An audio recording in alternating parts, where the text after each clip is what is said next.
Belakangan ini saya mendapat satu kutipan perkataan yang sangat dalam dan menginspirasi. Dikatakan bahwa seseorang yang pernah jatuh dan mampu bangkit lagi, itu lebih kuat daripada seseorang yang tidak pernah jatuh sama sekali. Dan ketika seseorang cukup kuat untuk membuat seseorang yang lain jatuh, maka orang itu harus buktikan pada orang-orang lain bahwa dia juga cukup kuat untuk bisa bangkit kembali. Apa yang diungkapkan ini senada dengan apa yang memang pernah saya dengar, bahwa memang orang yang kuat bukan orang yang tidak pernah jatuh, tapi orang yang justru bangkit kembali setelah jatuh. Ada benarnya, karena pada dasarnya dan sebenarnya kita lemah dan mudah jatuh.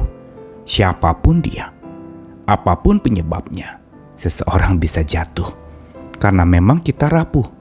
Oleh karena itu, realita yang kita patut terima bahwa kita rapuh dan bisa jatuh harusnya menyadarkan kita bahwa kalau kita jatuh, sebenarnya itu bukan akhir, tetapi malah sebuah pembelajaran untuk sebuah permulaan yang baru terjadi dalam hidup seseorang. Karena ketika seseorang jatuh karena rapuhnya itu sebenarnya menyadarkan dia tentang realita hidup yang sesungguhnya. Dan ini sebuah kebenaran yang patut diterima. Untuk itu kita perlu belajar untuk supaya terus memiliki mentalitas untuk bangkit lagi setelah jatuh. Saya Nikolas Kurniawan menemani di dalam Sabda Tuhan lagi yang menyapa hari ini dari kitab Wahyu pasal 2 ayat 4 sampai 5. Merupakan kutipan untuk jemaat Efesus di dalam surat Wahyu ini. Namun demikian aku mencela engkau karena engkau telah meninggalkan kasih-Mu yang semula. Sebab itu ingatlah betapa dalamnya engkau telah jatuh. Bertobatlah dan lakukanlah lagi apa yang semula engkau lakukan.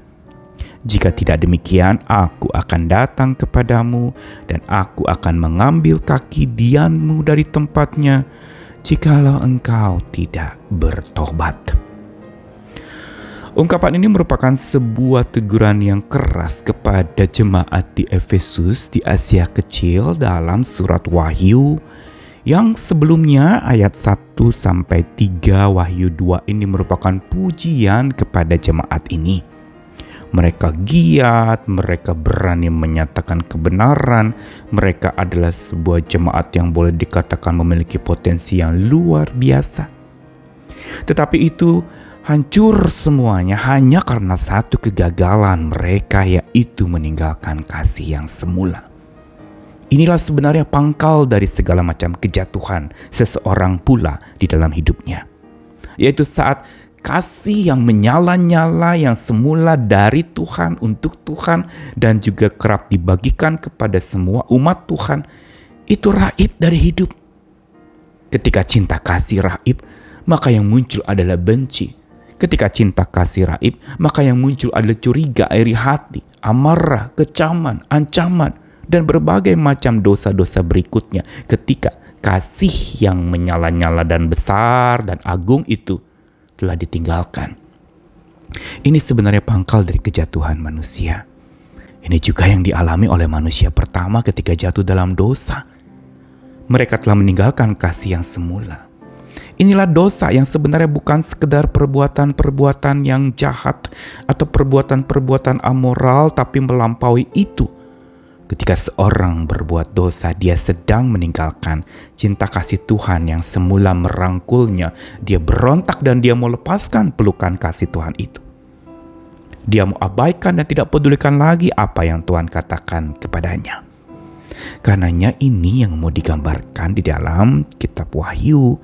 Dikatakan betapa dalamnya, ingat betapa dalamnya engkau telah jatuh. Karenanya sampai di sini kita lihat teguran ini keras sekali kepada jemaat di Efesus. Namun ada jalan keluar. Tuhan kita bukan Tuhan yang mendiagnosis kejatuhan seseorang lalu kemudian memvonis dia dengan kematian karena kejatuhannya itu. Ketika dia menegur, mengatakan kasih-Mu sudah hilang, engkau telah meninggalkan kasih yang semula, Dia berikan solusi, dia berikan terapi, dia berikan obat jalan keluar. Benar engkau telah tinggalkan kasih yang semula, benar engkau telah jatuh dalam dosa. Tapi ingat, renungkan betapa dalamnya engkau telah jatuh.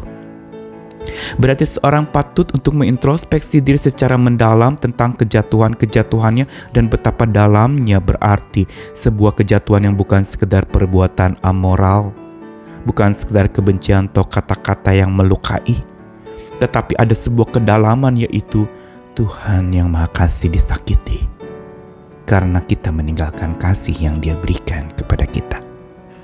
Dan dilanjutkan lagi, bertobatlah dan lakukanlah lagi apa yang semula engkau lakukan. Lihat bagaimana Tuhan memberikan kepada setiap kita teguran, tapi sekaligus juga penghiburan. Sebuah berita kebenaran bahwa kita telah meninggalkan kasih yang semula, tapi Dia berikan kepada kita sebuah jalan keluar. Kasih karunia. Bertobatlah, lakukanlah lagi apa yang semula engkau lakukan. Di sini tampak Tuhan berikan kesempatan kedua kepada orang yang menyadari dia bertobat. Dia telah dalam jatuh. Dia ingat betapa dia telah melukai Tuhan. Dan dikatakan, lakukanlah lagi apa yang semula engkau lakukan. Disinilah letak kekuatan orang percaya, yaitu dia bukannya lalu mengabaikan kejatuhannya, tetapi dia mengingat betapa dalamnya dia jatuh. Lalu kemudian dia bertobat kepada Tuhan, berjuang untuk tidak melakukan lagi, walaupun mungkin gagal lagi, bangkit lagi, gagal lagi, bangkit lagi. Dan dikatakan, lakukanlah lagi apa yang semula engkau lakukan. Dan kata lakukanlah di sini bukan lakukan 1-2 kali, tapi berulang kali. Kalau gagal, bangkit lagi, gagal, bangkit lagi, jatuh, bangun lagi, jatuh, bangun lagi. Ini merupakan sebuah pesan yang sangat dalam menyemangati setiap kita yang pernah jatuh atau saat ini sedang jatuh. Entah jatuh di dalam segala pelanggaran, atau mungkin jatuh dalam usaha, jatuh dalam berbagai macam kegiatan-kegiatan yang membuat engkau tidak dapat berbuat lagi, jatuh di dalam sakit penyakit, jatuh di dalam konflik, atau jatuh di dalam keterpurukan ekonomi. Dan jelas sekali Tuhan ingatkan, jika tidak kita ingat akan kedalaman kejatuhan kita, jika tidak bertobat, dan jika tidak bangkit lagi setelah jatuh, maka dikatakan, aku akan datang kepadamu, mengambil kaki dianmu dari tempatnya. Berarti mengambil terang yang ada dalam hidup kita. Mau memberitahu kepada kita bahwa saat kita menyerah kalah pada kejatuhan kita, saat kita tidak ingat betapa dalamnya kita jatuh dan kita tidak bertobat kepada Tuhan, dan kita tidak bangkit lagi setelah kita jatuh, dikatakan bahwa aku akan ambil kaki dianmu.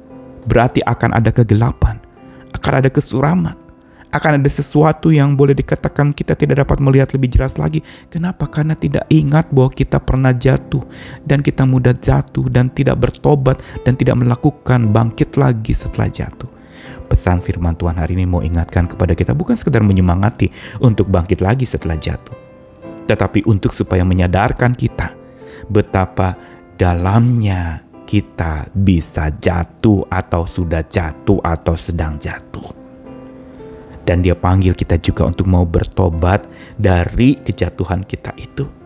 Bangkit lagi setelah jatuh, berjuang lagi. Dan orang-orang yang demikianlah yang berkali-kali lebih kuat daripada mereka yang tidak pernah jatuh. Akan berkali-kali lebih kuat dari mereka yang menjauh dari segala macam tindakan karena takut salah. Ada banyak hari ini orang takut salah sehingga tidak berbuat apa-apa. Tapi iman percaya kita harusnya mengajarkan kepada kita untuk tidak takut mengaku salah pada saat kita salah. Dan disitulah kita bertobat. Disitulah kita bangkit lagi setelah jatuh. Karena kita mengaku akan kerapuhan kita, kejatuhan kita, dan betapa dalamnya Tuhan terlukai karena kejatuhan kita. Bertobat dan lakukanlah apa yang semula engkau lakukan. Ayo bangkit lagi walaupun pernah jatuh. Jangan mau terpuruk dalam kejatuhanmu. Ayo bangkit, jatuh lagi, bangun lagi, jatuh lagi, bangun lagi bersama dengan Tuhan yang selalu membangunkan iman percaya kita, pengharapan kita, dan cinta kasih yang ada di dalam kita. Ingat kasih semula, Tuhan selalu beserta dengan kita. Amin.